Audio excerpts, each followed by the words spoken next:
Praise the lord. దేవునికి మహిమ కలుగును గాక. ప్రభు నామంలో మీ అందరికీ వందనాలు. అందరు బాగున్నారండి? మీరందరూ బాగున్నారని మేము విశ్వసిస్తున్నాం. ప్రతిదినం మీ కొరకు ప్రార్థన చేస్తున్నాం. ఈ సమయంలో దేవుని వాక్యం వినడానికి మనమందరం మన హృదయాలను సిద్ధపరచుకుందాం. షకీనా మినిస్ట్రీ సంఘ కాపరి పాస్టర్ జి విజయ్ కుమార్ గారు ఈ సమయంలో మనకు వాక్య సందేశాన్ని అందిస్తారు. మనమందరం ప్రార్థనాపూర్వకంగా ఏకీభవించి దేవుని దీవెనలు పొందుదాము.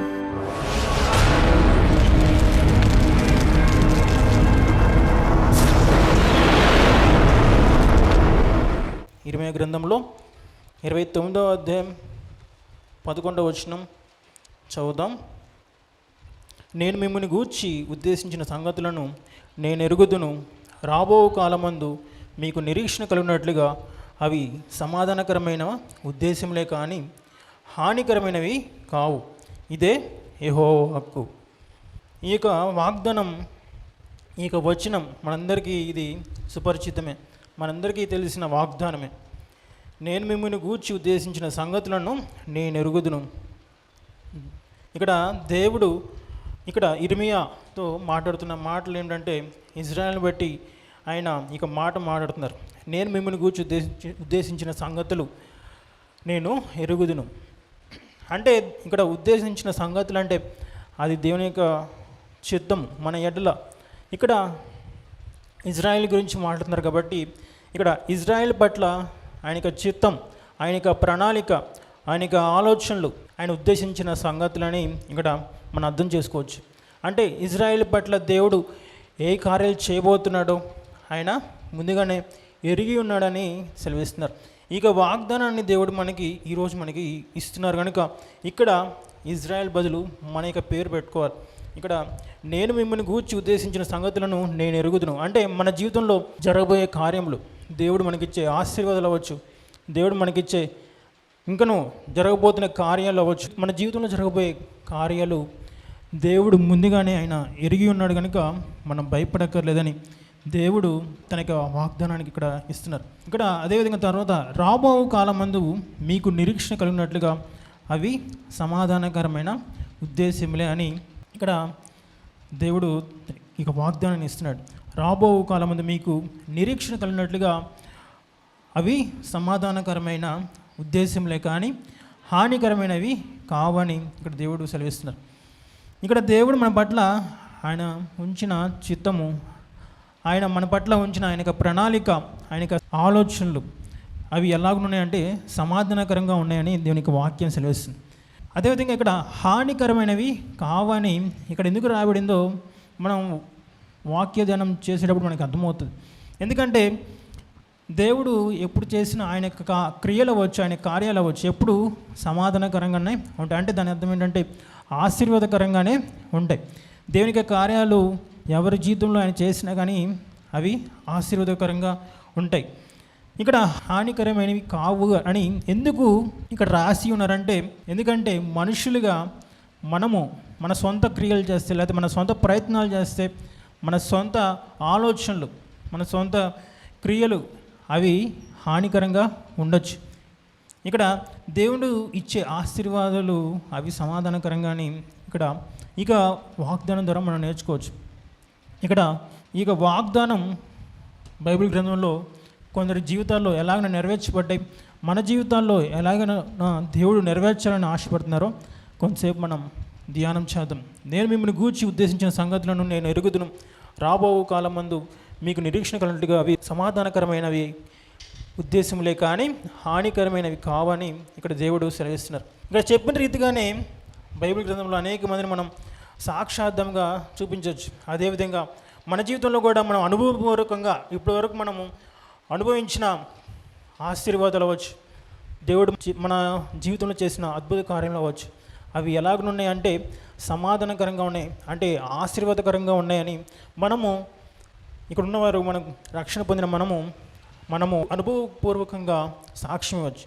ఇక్కడ ఆయన యొక్క కార్యములు సమాధానకరంగా ఉంటాయని ఇక్కడ దేవుడు ఇక్కడ ఇర్మీయా ప్రవక్తతో ఇజ్రాయెల్కి ఆయన ఈ యొక్క ప్రవచనాన్ని తెలియజేస్తున్నారు, ఈ యొక్క వాగ్దానాన్ని తెలియజేస్తున్నారు. బైబిల్ గ్రంథంలో మనందరికీ తెలిసిన మనందరికీ తెలిసిన వ్యక్తి ఎవరంటే అబ్రహాం. మీకు ప్రశ్న, అబ్రహాం గురించి ఈ ప్రశ్నకి అవునా కాదా అంటే అవును కాదు అంటే ఈ రెండు ఆప్షన్స్ మాత్రమే ఉన్నాయి. అబ్రహాము దేవుని చిత్తాన్ని నెరవేర్చినవాడు అవునా కాదా? అబ్రహాము దేవుని చిత్తాన్ని నెరవేర్చినవాడు అని అడిగితే ఏం చెప్తారు? అవునా కాదా? అవునని చెప్తారు కదా.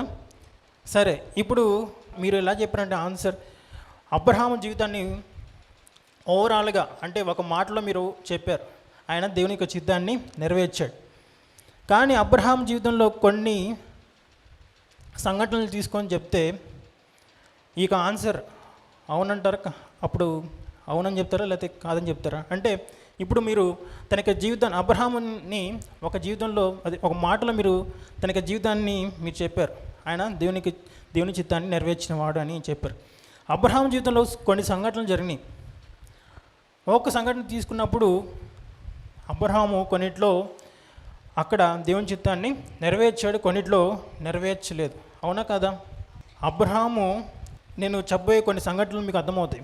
తన జీవితంలో కొన్ని అనుభవాల్లో దేవుని చిత్తాన్ని నెరవేర్చాడు, కొన్ని అనుభవాల్లో దేవుని చిత్తాన్ని నెరవేర్చలేదు.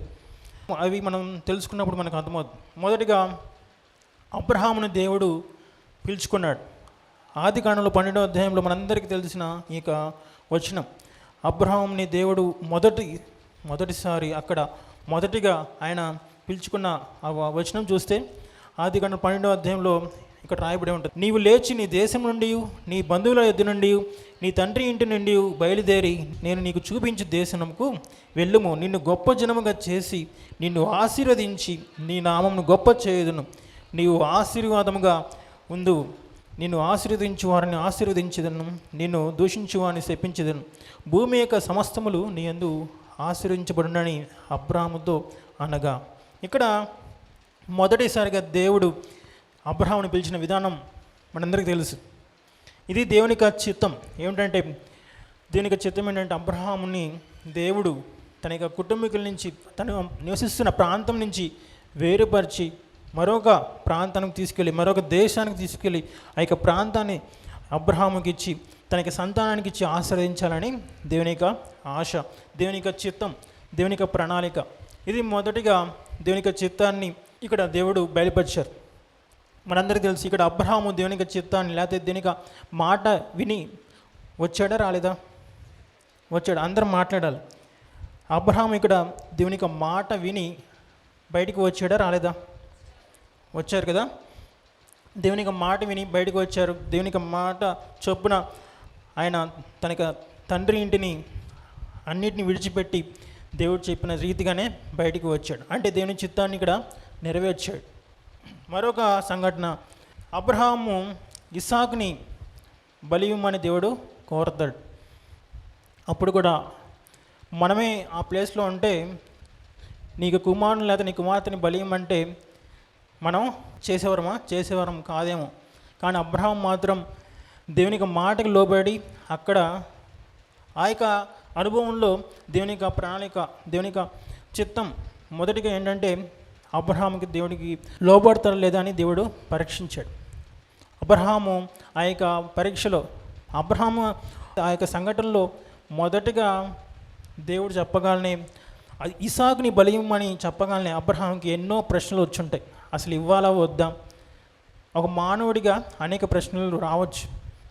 అది పరీక్షను కూడా ఆయన మరి ఆ యొక్క ప్రశ్న ఆయనకి వచ్చిందో లేదో తెలియదు, కానీ దేవుడు చెప్పాడు నేను చేయాలని అనుకున్నాడు. ఆ యొక్క పరీక్షలో ఆ యొక్క సంఘటనలో అబ్రహాము దేవునికి లోబడ్డా లేదా? లోబడ్డాడు కదా. వెంటనే తన యొక్క కుమారుని తీసుకుని వెళ్ళి ఆ యొక్క మౌర్య పర్వతం మీదకి వెళ్ళి ఇస్సాకుని బలి ఇవ్వడానికి సిద్ధపడ్డాడు. ఇవన్నీ అబ్రహాము జీవితంలో జరిగిన అనుభవాలు. ఈ యొక్క అనుభవాల్లో దేవుని చిత్తానికి లోబడ్డాడు, లేకపోతే దేవునికి మాటకి లోబడ్డాడని చెప్పవచ్చు. ఏ విషయంలో దేవునికి మాటకి లోబడలేదు అబ్రహాము? మిమ్మల్ని అడిగితే ఈ ప్రశ్నకి ఏ సమాధానం చెప్తారు? అబ్రహాము ఏ విషయంలో దేవుని మాటకి లోబడలేదు, లేకపోతే దేవుని చిత్తాన్ని నెరవేర్చలేదు. హాగరు విషయంలో లోబడలేదు. ఎందుకు హాగరు విషయంలో ఎలాగైనా లోబడలేదు? ఎందుకు లోబడలేదని చెప్తున్నారు? మరి అబ్రహాము యొక్క భార్య పేరు శారా. శారా ద్వారా దేవుడు అబ్రహాంకి వాగ్దాన పుత్రుడి వాగ్దాన కుమారుని ఇవ్వాలని దేవుని యొక్క చిత్తం, దేవుని యొక్క ప్రణాళిక. ఇక్కడ జరిగిన విషయం ఏంటంటే అబ్రహాము ఎక్కడ దేవుని యొక్క చిత్తాన్ని నుంచి తొలగిపోయాడు, లేకపోతే ఆ యొక్క దేవునికి మాటకి లోబడలేదని ఆ యొక్క మాట ఎక్కడ వచ్చిందంటే మనందరం ఆ యొక్క వచనం చూద్దాం, ఒకసారి చదివితే మనకు అర్థమవుతుంది. అక్కడ ఎందుకు అబ్రహాము దేవునికి మాటకి లోబడలేదో మనకు అర్థమవుతుంది. ఆది కాండంలోనే ఇక్కడ 16వ అధ్యాయంలో మొదటి నుంచి. అబ్రహాము భార్య అయిన శారయి అతనికి పిల్లలు కనలేదు. ఆమెకు హాగరు అను ఐగుప్తీయురాలైన దాసి ఉండెను. కాగా శారయి, ఇదిగో నేను పిల్లలు కనకుండా యెహోవా చేసి ఉన్నాడు, నీవు దయచేసి నా దాసితో పొమ్ము, ఒకవేళ ఆమె వలన నాకు సంతానము కలుగవచ్చునని అబ్రహాముతో చెప్పెను. అబ్రహాము శారయి మాట వినెను. కాబట్టి అబ్రహాము కనాను దేశములో 10 ఏండ్లు కాపురమున్న తరువాత అబ్రహాము భార్య అయిన శారయి తన దాసి అయిన హాగరును ఐగుప్తురాలని తీసుకొని తన పెనిమిటి అయిన అబ్రహామునకు భార్యగా ఉండునట్లు అతనికిచ్చెను. అతడు హాగరుతో పోయినప్పుడు అది గర్భవతి ఆయను. అది తాను గర్భవతి నైతినని తెలుసుకొనినప్పుడు దాని యజమానురాలు దాని దృష్టికి నీచమైనదాయను. చాలండి, ఇక్కడ చదివిన వాక్యాలు మనకు అర్థమవుతుంది కదా, ఎందుకు ఇక్కడ అబ్రహాము దేవునికి మాట వినలేదని, లేదా దేవునికి మాట ఆయన వినకుండా తప్పిపోయాడని ఎందుకు అంటున్నారంటే, అందరికీ తెలిసిన ఈ యొక్క సంఘటన, ఈ యొక్క చరిత్ర అంతా మనకు తెలుసు. అబ్రహాము యొక్క భార్య పేరు శారా. అబ్రహాము శారా వారు ఇద్దరు కూడా ఏ వయసులో ఒక వాగ్దానాన్ని పొందుకున్నారు? అబ్రహాము వయసు ఎంత దేవుని దగ్గర నుంచి వాగ్దానం పొందుకున్నప్పుడు? 75 సంవత్సరాలు. అబ్రహాం వయసు 75 సంవత్సరాలప్పుడు దేవుని దగ్గర నుంచి వాగ్దానం పొందుకున్నారు. దేవుడు కుమారుడు ఇస్తానని ఆయన వాగ్దానం ఇచ్చారు. అప్పుడు శారా వయసు ఎంత? 65 సంవత్సరాలు. అబ్రహాం కన్నా 10 సంవత్సరాలు వయసు తక్కువ శారాకి.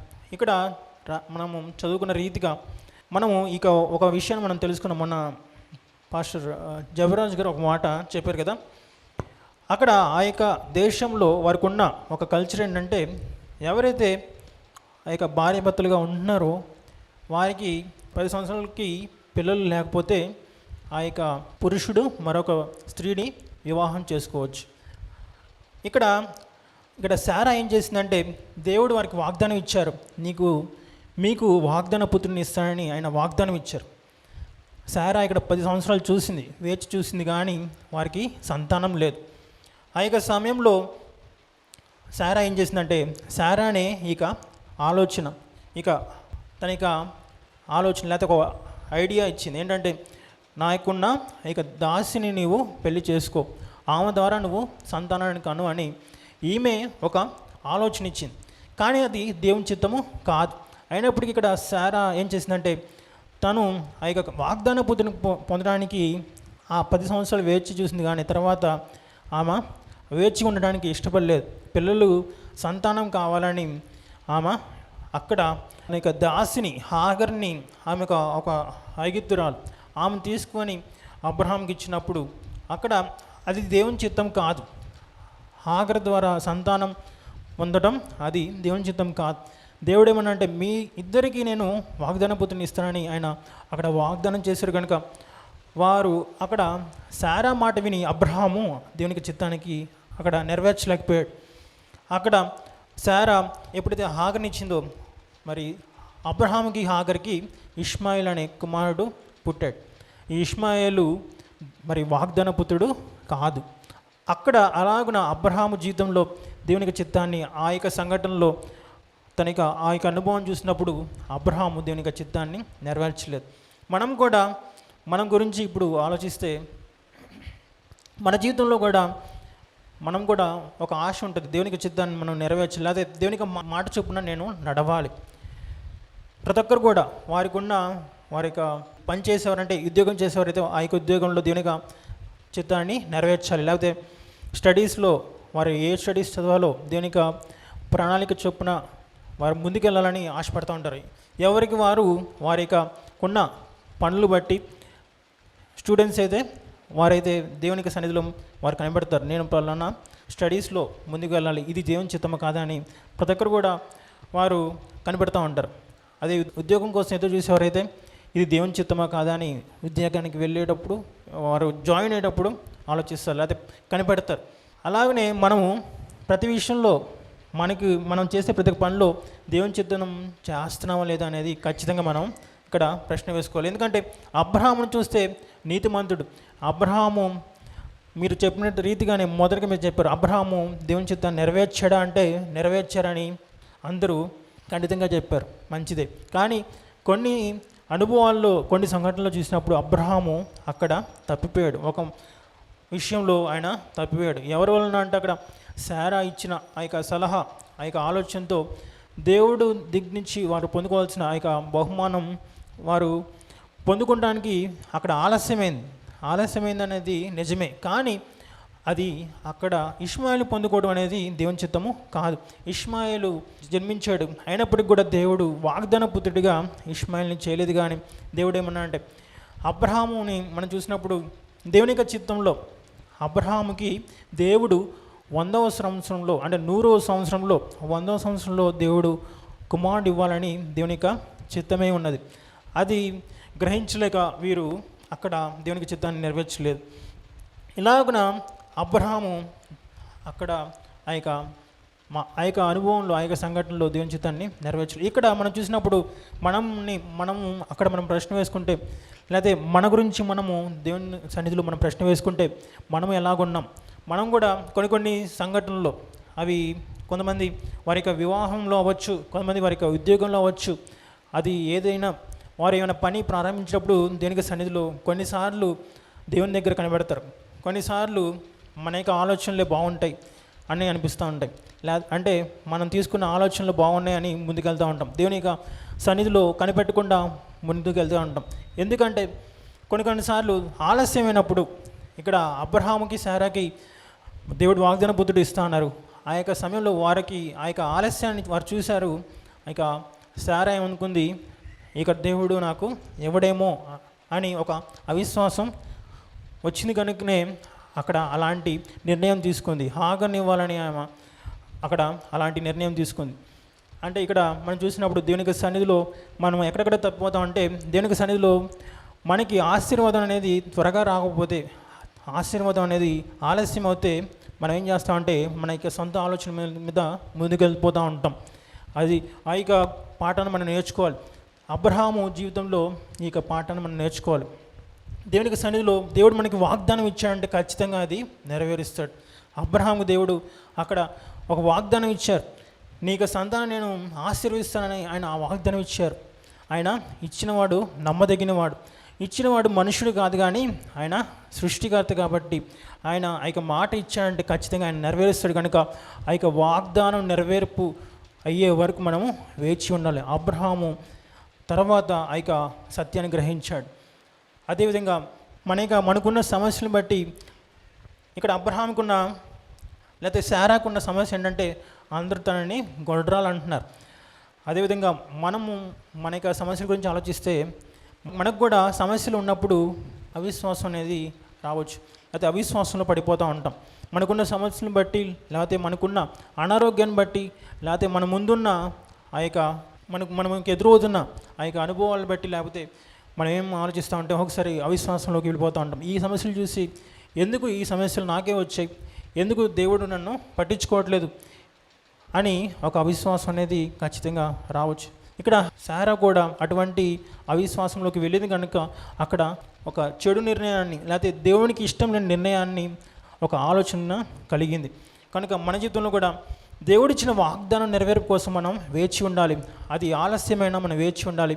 అదేవిధంగా మన యొక్క విశ్వాసం ఎక్కడ సన్నగిలకూడదు. ఇక్కడ శారా విషయంలో ఆమెకి అవిశ్వాసం అక్కడ పుట్టింది కనుక ఆ యొక్క నిర్ణయాన్ని తీసుకుంది.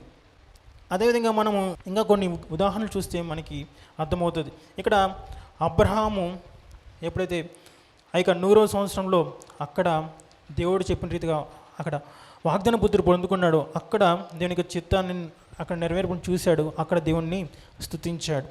అదేవిధంగా మనం కూడా దేవుని యొక్క సన్నిధిలో దేవుని యొక్క వాగ్దానం నెరవేర్పు కోసం మనం వేచి ఉండాలి. తర్వాత మనం మరొక సంఘటన మనం చూసినప్పుడు దేవుని యొక్క ఇప్పుడు మనం చెప్పుకున్న ఆ యొక్క వాగ్దానం, మొదటిగా చెప్పుకున్న వాగ్దానం ఏంటంటే దేవుని యొక్క ఉద్దేశాలు అవి సమాధానకరమైనవి కానీ హానికరమైనవి కావని అక్కడ రాయబడింది. ఇక్కడ అబ్రహాము శారా విషయంలో ఎప్పుడు సమాధానం వచ్చిందంటే, వారు ఎప్పుడు ఆ యొక్క వాగ్దానాన్ని ఎప్పుడు అనుభవించున్నారంటే, ఎప్పుడైతే ఇస్సాకు పుట్టాడో అప్పుడే వారికి ఆ యొక్క వాగ్దానం నెరవేర్పు చూశారు. అది వారికి సమాధానకరమైన అది సంగతులుగా వారు చూసినారు. ఇష్మాయేలు పుట్టినప్పుడు వారు ఆ యొక్క సమాధానాన్ని పొందుకోలేదు. ఎందుకంటే ఇష్మాయేలు వారికి వాగ్దాన పుత్రుడు కాదు కనుక వారు ఆ యొక్క ఆశీర్వాదాన్ని చూడలేదు. కనుక ఇక్కడ అంటే ఎప్పుడైతే మనుషులు వారి యొక్క సొంత నిర్ణయాల మీద వెళ్తూ ఉంటారో, వాళ్ళ సొంత నిర్ణయాల మీద తీసుకొని ముందుకు వెళ్తారో అక్కడ హానికరమైన సంగతులు చూస్తారు. మనం కూడా అంతే. మనము దేవుని యొక్క సన్నిధిలో కొన్ని విషయాల్లో దేవుని యొక్క మాట వినకుండా మన సొంత ఆలోచన మీద ముందుకు వెళ్తే అక్కడ ఖచ్చితంగా కొంతవరకే కొంత ఆశీర్వాదం ఏదో చూడవచ్చు, కొంత ఫలితం మాత్రం చూడవచ్చు. లేకపోతే కొన్ని విషయాల్లో దేవుని యొక్క శిక్షణ కూడా మనం చూడవచ్చు. లేకపోతే కొన్ని విషయాల్లో మనం ఆ యొక్క ప్రమాదం కూడా ఎదుర్కోవచ్చు. ఎందుకంటే మన సొంత ఆలోచనల మీద, మన సొంత మాటల మీద, లేకపోతే సొంత క్రియలతో ముందుకు వెళ్తే ఖచ్చితంగా మనం హానికరమైనవి ఎదురు అవుతాయని ఇక్కడ దేవుడు చెప్పిన రీతిగా, ఆ యొక్క వాగ్దానంలో చెప్పిన రీతిగా మనం ఆ వీటిని అనుభవిస్తాం, మనకి ఎదురవుతూ ఉంటాయి. కానీ ఎప్పుడైతే దేవుడు తను ఉద్దేశించిన సంగతులను, తను ఉద్దేశించిన కార్యాలు, తను ఉద్దేశించిన ఆలోచనలు మనం వాటిని పొందుకుంటామో అప్పుడే సమాధానకరమైన ఆ యొక్క సంగతులు మనం వింటాం. ఎప్పుడైతే అబ్రహాంకి శారాకి దేవుడు మరి ఇస్సాకుని ఇచ్చి ఆశీర్వదించారో అప్పుడు వారు సమాధానకరమైన ఆ యొక్క మార్గంలో వెళ్ళినట్లు మనం చూస్తున్నాం. అంటే దేవునికి వాగ్దానం ఎప్పుడైతే నెరవేర్చబడిందో అప్పుడు వారు ఆ యొక్క ఆశీర్వాదకరమైన ఫలాన్ని పొందుకున్నారు. హల్లెలూయా, హల్లెలూయా. మరొక సంఘటన మనం చూస్తే దేవుని యొక్క వాగ్దానం మన జీవితాల్లో ఎలాగున అది పనిచేస్తుంది, లేకపోతే దేవుని యొక్క ఆలోచన, లేకపోతే దేవుని యొక్క తలంపులు, దేవుని యొక్క చిత్తము మన జీవితంలో ఎలాగ ఉంటుంది. ఇక్కడ చెప్పిన రీతిగా అవి సమాధానకరంగా ఉంటాయని దీనికి వాక్యం సెలవిస్తుంది. అది మన జీవితంలో మనం అనుభవిస్తున్నాం. అదేవిధంగా కొన్ని విషయాలు మనం బైబిల్ గ్రంథంలో చూద్దాం. మొదటి రాజుల గ్రంథంలో 17వ అధ్యాయంలో మనందరికీ తెలిసిన ఇక సంఘటన మరోసారి మీకు జ్ఞాపకం చేస్తున్నాను. అక్కడ సారేపతి విధవరాలు ఆమె ఆ యొక్క పరిస్థితి మనం చూసినప్పుడు ఆమె ఆ యొక్క దేశము కరువుల్లో ఉంటుంది. సారేపతి విధవరాలు దగ్గర తను అదేవిధంగా తన యొక్క కుమారుడు ఉన్నారు. వారికి ఇక చివరిగా ఒక అప్పము చేసుకొని తిని చనిపోదాం, ఎందుకంటే వారు ఆ యొక్క కరువులో ఉన్నారు. వారి దగ్గర ఏ ఆహారం లేదు, పిండి లేదు, వారి దగ్గర అప్పం చేసుకుంటానికి నూనె కూడా ఇంకా లేదు. చివరిగా ఒక అప్పం చేసుకొని చనిపోదాం అనుకున్నారు. అటువంటి సందర్భంలో అక్కడ జరిగిన సంఘటన మనం చూస్తే దేవుని యొక్క చిత్తము వారి ఎట్లా ఎలాగున్నది అనేది మనం గ్రహించవచ్చు. ఇక్కడ వారిద్దరూ కూడా మరణ స్థితిలో ఉన్నారని మనం గ్రహించవచ్చు. వారిద్దరూ అక్కడ ఇక చివరిగా ఆ యొక్క అప్పం తినేసి చనిపోదాం అనుకున్నారు. అటువంటి స్థితిలో దేవుడు చేసిన కార్యం మనం చూస్తే దేవుడు ఉద్దేశించిన ఆలోచన, లేదా దేవుడు ఉద్దేశించిన ఆయన యొక్క ప్రణాళిక వారి పట్ల ఎలా ఉన్నదో మనం చూడవచ్చు. అక్కడ 17వ అధ్యాయంలో 13వ వచనంలో చదివినప్పుడు మనకి ఈ యొక్క సంఘటన మనకి అర్థమవుతుంది. 17వ అధ్యాయం 13వ వచనంలో అప్పుడు ఏలియా ఆమెతో ఇట్లా, నేను భయపడవద్దు, పోయి నీవు చెప్పినట్లు చేయము. అయితే అందులో నాకు ఒక చిన్న అప్పము మొదట చేసిన ఎదుగు తీసుకుంటాము, తర్వాత నీకును నీ బిడ్డకును అప్పములు చేసుకునము. భూమి మీద యెహోవా వర్షము కురిపించే వరకు ఆ తొట్టిలో ఉన్న పిండి తక్కువ కాదు, బుడ్డిలో నూనె అయిపోదని ఇజ్రాయేలీల దేవుడైన యెహోవా సెలవిచ్చి ఉన్నాడని అనేను. అంతటా ఆమె వెళ్ళి ఏలియా చెప్పిన మాట చొప్పున చేయగా అతడును ఆమెను ఆమె ఇంటి వారును అనేక దినములు భోజనం చేయుచు వచ్చిరి. యెహోవా ఏలియా ద్వారా సెలవిచ్చిన ప్రకారము తొట్టిలో ఉన్న పిండి తక్కువ కాలేదు, బుడ్డిలో ఉన్న నూనె అయిపోలేదు. హల్లెలూయా, హల్లెలూయా. ఇక్కడ సారేపతి విధవరాలు ఆమె జీవితంలో మనం చూస్తే అక్కడ కరువు కాలంలో ఉన్నట్లు మనం చూస్తున్నాం. ఇక మరణ స్థితిలో, మరణానికి అంచున ఉన్నారు. కానీ దేవునికి చిత్తం ఏంటంటే వారు మరణించటం దేవుని చిత్తము కాదు. హల్లెలూయా. ఇక్కడ కరువుతో, ఆహారం లేమితో అక్కడ ఆమె మరణించటం, తన యొక్క కుమారుడు మరణించడం దేవుని చిత్తము కానే కాదు. దేవుని చిత్తం ఏంటంటే అక్కడ దేవుడు చేసిన కార్యం ఏంటంటే ఏలియాను, తన యొక్క ప్రవక్త అయిన ఏలియాను వారి దగ్గర పంపించి దేవుడు వారి యొక్క ఆ యొక్క ఆహారం లేమిని ఆయన కొట్టివేశాడు. వారు అనేక దినములు ఆ యొక్క ఆహారాన్ని భుజించి దేవునికి సన్నిధిలో సంతోషించారు. ఇక్కడ మనం గ్రహించినప్పుడు వారు ఆ యొక్క సారెపత విధురాలు తన యొక్క కుమారుడు ఆ యొక్క ఆహారలేమితో చనిపోవటం దేవుని చిత్తము కాదు. హల్లెలూయా. ఇక్కడ ఇక ఆత్మీయ మనం అర్థం చేసుకుంటే మన జీవితంలో కూడా మనం లేమితో ఉండటం దేవుని చిత్తం కాదు. మనము సమృద్ధితో ఉండటం, సమృద్ధితో దీవించబడటం అనేది దేవుని యొక్క చిత్తం అని మనం గ్రహించాలి.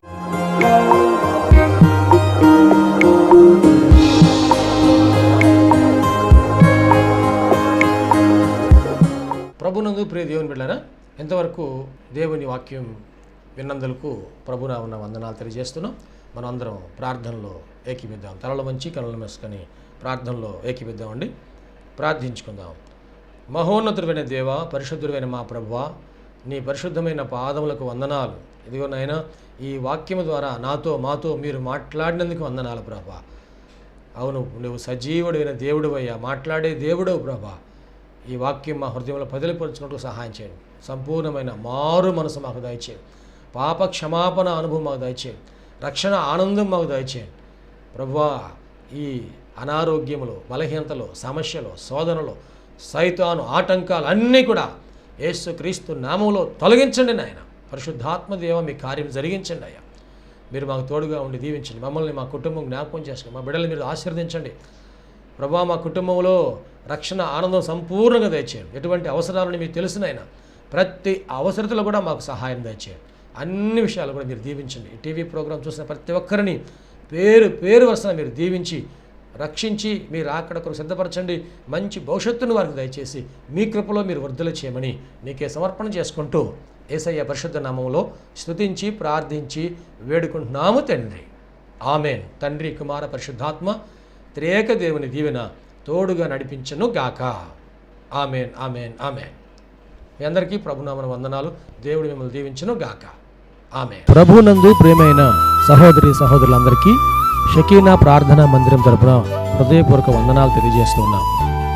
దేవుని కృప వలన 2012వ సంవత్సరంలో 350 గజముల స్థలంలో ఈ మందిరం నిర్మించుకోవడానికి ప్రభు కృపించారు.